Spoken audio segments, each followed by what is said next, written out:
wabarakatuh.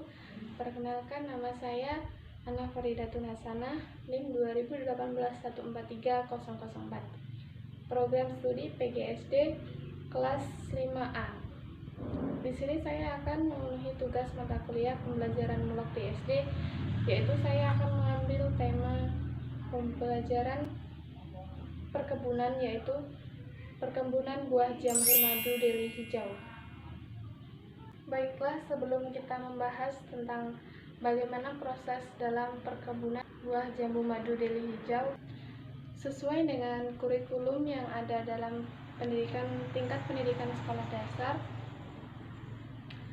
dalam hal ini Kabupaten Akut Timur telah menetapkan pembelajaran mulok di SD, yaitu tentang pembelajaran pendidikan lingkungan hidup atau PLH, yang dimana sesuai dengan kebudayaan dan sesuai dengan wilayah dari Kabupaten Akut Timur itu sendiri. Baiklah, di sini saya akan menjelaskan hasil observasi saya dalam menemukan materi pembelajaran mulok. Untuk yang pertama, di sini kita akan membahas tentang jenis jambu yang akan kita tanam. Di sini ada 3 buah jenis jambu madu, dan di sini saya memilih jenis jambu madu deli hijau. Ada 3 jenis buah jambu madu. Yang pertama yaitu ada jambu madu deli hijau, yang kedua ada jambu madu kesuma merah, dan yang ketiga ada jambu madu super green.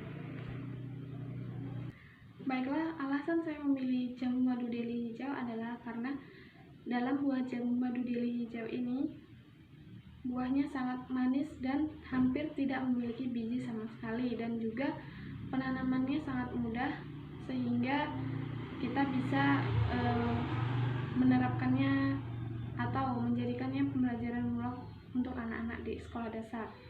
Dan juga buah jambu madu deli hijau ini berbuahnya sangat cepat sekali dibandingkan dengan 2 jenis buah jambu madu yang lainnya, serta sangat mudah dalam perawatan jambu madu deli hijau ini.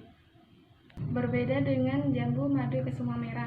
Jambu madu kesuma merah itu memiliki kerapuhan yang sangat tinggi. Jadi jambu madu kesuma merah ini sangatlah mudah rapuh. Apabila diterpa angin, maka dia akan sangat mudah rapuh sekali. Dan juga dalam pertumbuhannya, jambu madu kesuma merah itu sangatlah lambat dibandingkan dengan jambu madu deli hijau. Butuh waktu 1,5 tahun untuk pohon ini dapat berbuah, sedangkan madu deli hijau tadi dapat berbuah hanya dalam 5-6 bulan setelah penyetekan. Baiklah, untuk yang tahap selanjutnya yaitu adalah menanam pohon jambu madu deli hijau. Bagaimana cara menanamnya? Yang pertama, kita harus menyiapkan alat dan bahannya terlebih dahulu. Yang pertama ada pot, tanah, sekam padi, dan jangan lupa untuk memberikan pupuk kompos. Cara menanam buah jambu madu deli hijau. Yang pertama, kita harus menyiapkan polybag terlebih dahulu. Kemudian kita campurkan antara tanah dan pupuk kompos serta sekam padi tadi dalam satu wadah, kemudian dicampur rata dan kemudian dimasukkan ke dalam polybag. Dan langkah yang selanjutnya adalah kita ambil bibit yang sudah tersedia, yang kira-kira sudah berumur 2 bulan atau yang sudah berukuran sedang. Kemudian kita masukkan bibit tadi ke dalam polybag yang sudah terisi dengan tanah yang sudah tercampur dengan pupuk kompos dan sekam padi tadi. Tahap selanjutnya yaitu perawatan buah jambu madu deli hijau. Untuk tahap yang pertama yaitu kita akan melakukan penyiraman terhadap bibit jambu madu yang telah kita tanam dalam polybag. Dan kita harus memperhatikan cara penyiramannya. Yang pertama, kita harus memperhatikan air yang akan digunakan untuk menyiram adalah air yang bersih, tidak tercampur dengan deterjen ataupun kotoran yang lain. Karena dalam kehidupan sehari-hari kita banyak menemukan orang menyiram tanaman itu menggunakan air bekas cucian atau yang sudah tercampur dengan deterjen, dan itu tidak baik untuk pertumbuhan jambu madu deli hijau itu sendiri. Jadi kita harus menggunakan air yang bersih dan jangan lupa untuk menyiramnya 2 kali dalam 1 hari. Jadi harus rutin untuk melakukan penyiraman. Untuk tahap yang kedua yaitu adalah pemupukan.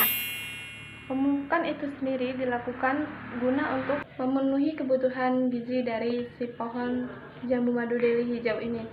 Seperti halnya manusia, pohon juga memerlukan gizi yang cukup atau nutrisi yang cukup untuk pertumbuhannya. Karena dengan kita merawatnya dengan baik akan berdampak pada buah yang akan dihasilkan. Jadi kita harus benar-benar dalam perawatan buah jambu madu deli hijau ini. Dalam proses pemupukan ini kita dapat melakukan 2 jenis pupuk. Yang pertama yaitu jenis pupuk kimia dan jenis pupuk kompos. Jadi kita harus tetap menggunakan pupuk kompos dalam proses pemupukan karena keduanya itu sangat penting dalam pertumbuhan buah jambu madu deli hijau ini. Pupuk yang kualitasnya sangat bagus atau pupuk yang sudah di dalamnya sudah terkandung banyak manfaat yang komplit seperti pupuk NPK 1616. Takaran dan dosis dalam pemberian pupuk kita harus menyesuaikan dengan besar atau kecilnya pohon jambu madu deli hijau ini. Jadi kita harus menyesuaikannya agar tidak kelebihan ataupun kekurangan. Untuk pemberian pupuk NPK Mutiara ini kita bisa memberikannya 15 hari sekali atau 10 hari sekali, tergantung kebutuhan dari buah jambunya. Dalam pertumbuhan pohon jambu ini juga memerlukan pupuk kompos yang berupa ternak ataupun unggas. Untuk tahap yang terakhir yaitu melakukan penyemprotan kepada buah jambu madu deli hijau. Untuk proses penyemprotan ini berguna untuk menghilangkan hama-hama yang menempel pada pohon jambu madu ini, yang biasanya menempel pada daun dan batang. Dan terkadang juga pohon jambu madu ini biasa diserang oleh penyakit tanaman lainnya. Kemudian yang perlu diperhatikan adalah teknik penyemprotan dari pohon jambu madu ini. Usahakan dalam penyemprotan kita harus menyemprotnya mulai daun, batang hingga akarnya. Jadi tidak akan ada serangan hama yang lain yang akan merusak pertumbuhan buah jambu madu ini. Untuk takaran dan dosis, kita tidak perlu menggunakan terlalu banyak racun hama karena akan mengakibatkan daun tersebut akan menjadi gosong atau hangus seperti terbakar. Jadi kita harus sesuaikan dosisnya, tidak perlu terlalu banyak. Dan untuk penyemprotannya kita bisa menyemprotnya 15 hari sekali, tergantung kebutuhan. Apabila musim hujan tiba, maka kita bisa menyemprotkannya 10 hari sekali, karena setiap hujan itu akan menggugurkan atau menghilangkan bekas racun hama yang kita semprotkan tadi. Jadi kita perlu melakukan penyemprotan ulang. Dan yang terakhir harus diingat lagi bahwa dalam penyemprotan ini sebaiknya kita harus menyemprotnya sebelum hama itu datang atau sebelum daun itu terserang hama. Maka nanti hasilnya akan sangat bagus dan tidak merusak tanaman pohon jambu madu ini.